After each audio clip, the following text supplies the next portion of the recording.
La question 22 est également subjective, peut-être même plus que 21.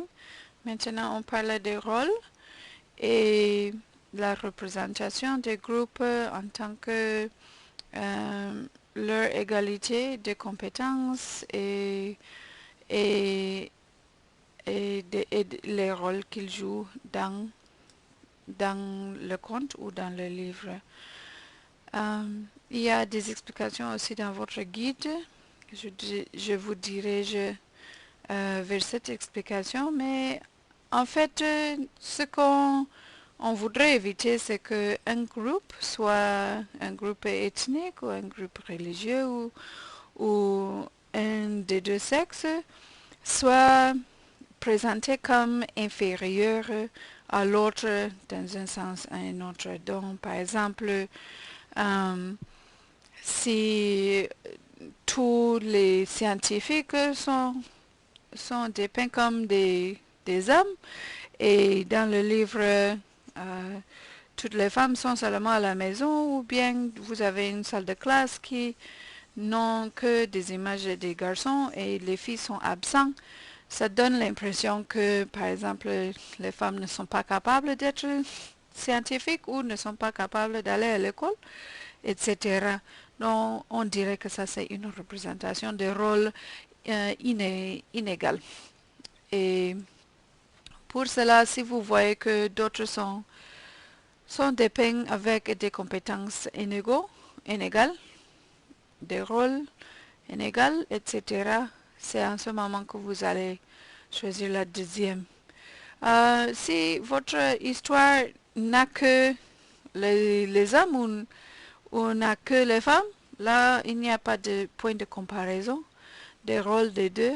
C'est en ce moment que vous pouvez choisir la troisième option.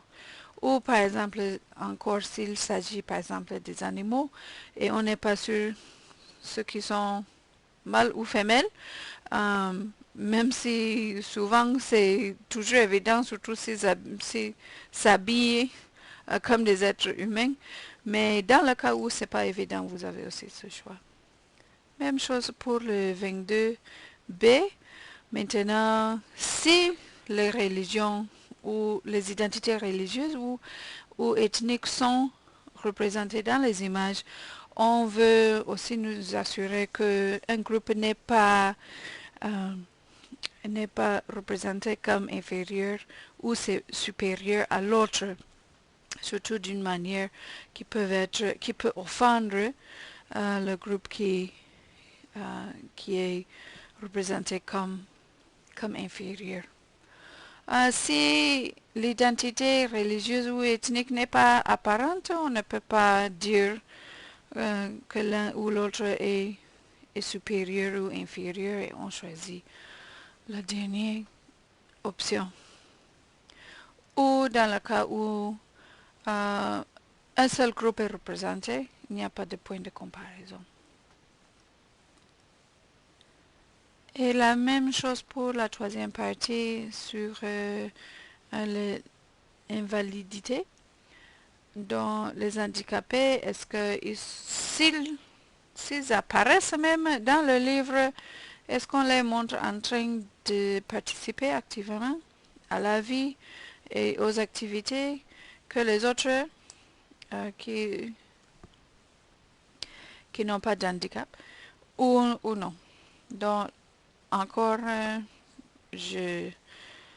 j'estime que la plupart du temps, vous allez même choisir que les invalides ne sont même pas dépeints du tout, puisque c'est ce qu'on trouve la plupart du temps, mais sinon, vous voyez les deux autres options, s'il y en a. Et comme les autres fois, vous avez aussi l'option de nous clarifier, nous préciser pourquoi vous avez choisi l'un ou l'autre. Si, par exemple, vous hésitiez entre deux choix, vous pouvez ajouter des commentaires, mais ça c'est aussi optionnel.